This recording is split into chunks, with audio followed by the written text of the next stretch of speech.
Normality is overrated when it comes to sex. In fact, many of us worry about whether our sex lives are normal, asking questions like, is once a month enough? Or, is it strange that I like this? Those questions are often a plea for reassurance, but beneath them lies a bigger fear. The catch is, there really is no one-size-fits-all normal. When it comes to sex, normal is less important than normal for you. You might have heard about the average of 3 times a week, or the idea that married couples suddenly stop having sex. The truth is, data show only about 7 to 8% of people have sex every single day. The vast majority don't. Even more telling, studies find couples who have sex about once a week are just as happy as those who have it more often. So if you're not in that tiny daily sex club, don't panic. You're in good company. In reality, clinging to arbitrary numbers distracts from what really matters.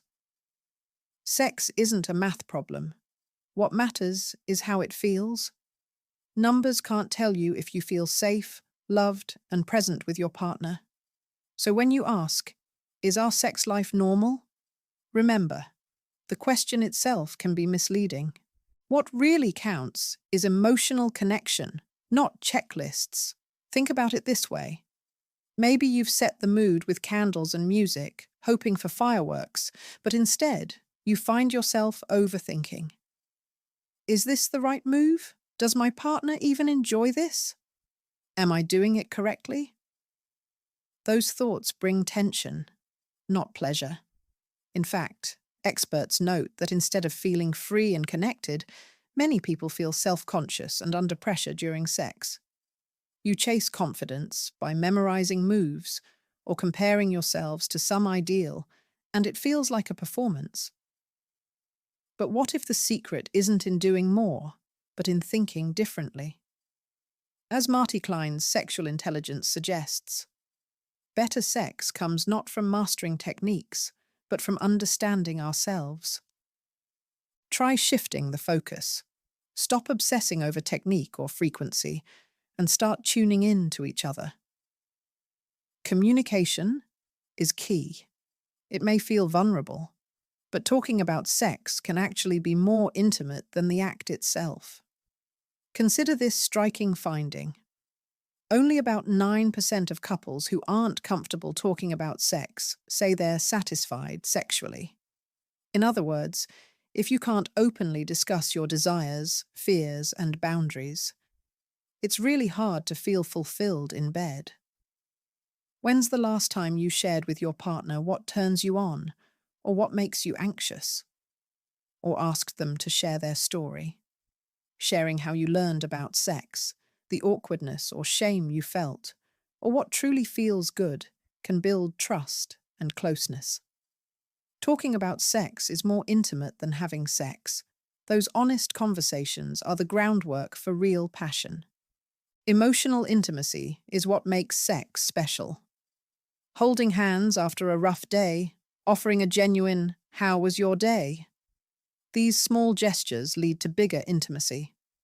In fact, sex therapist research reminds us that the mark of a healthy sex life cannot be measured by a number. There will be seasons in your relationship when sex happens more often, and seasons when it happens less. And that's normal too. Kids, job stress, health issues, or just one of you being tired can make frequency ebb and flow. It doesn't mean your relationship is doomed. What matters is continuing to nurture connection. Cuddling on the couch, hugging in the kitchen, or simply being present with each other even when you're not in the mood. Those acts of care keep the spark alive when the actual sex part takes a back seat. As the Gottman experts note, even when intercourse isn't happening, intimacy remains and ultimately trumps intercourse. Now here's a concept that can transform all this: sexual intelligence. It sounds fancy, but at its heart, it's quite simple. Sexual intelligence is about paying attention to your inner experience and using that awareness with your partner. Instead of asking, "What should I be doing?" You start asking, what actually feels right for me and for us? It means tuning into your own emotions, desires, and even blocks or fears, and communicating them. Sexual intelligence means paying attention to your inner world, your emotions, your desires, your blocks, and sharing those with your partner. For example, if you feel anxious during a certain position or not in the mood because of stress, you notice it and gently say so. If your partner needs more time or affection, that comes up too. Instead of just ploughing ahead out of habit or pressure, you're curious. What do I actually want right now? When you bring this curiosity into the bedroom, magic can happen. The pressure to perform and compare starts to lift. You discover that it's okay to say, "not tonight," or to say, "please touch me here." There's a beautiful passage in the book Sexual Intelligence that summarizes it well. You don't have to live up to anyone else's idea of sex. Instead of chasing normal, chase authenticity. In practice, that means creating your own intimate norms. Maybe ordinary quickies become passionate long sessions one week, or vice versa. Maybe starfish cuddling after marathon TV binging happens instead of sex sometimes. And that's fine too, because you're connecting in that moment. You find that when you are honest about what you each need and not ashamed of what feels good, your relationship becomes warmer and your intimacy deeper. This doesn't mean you never learn or experiment. It just means growth comes from a place of empathy rather than obligation. If something goes off script, perhaps the mood fades, or one of you goes soft, or even pops to the bathroom. You laugh, adapt, and communicate. Sexual intelligence includes flexibility and humor. It's being present enough to gently navigate surprises.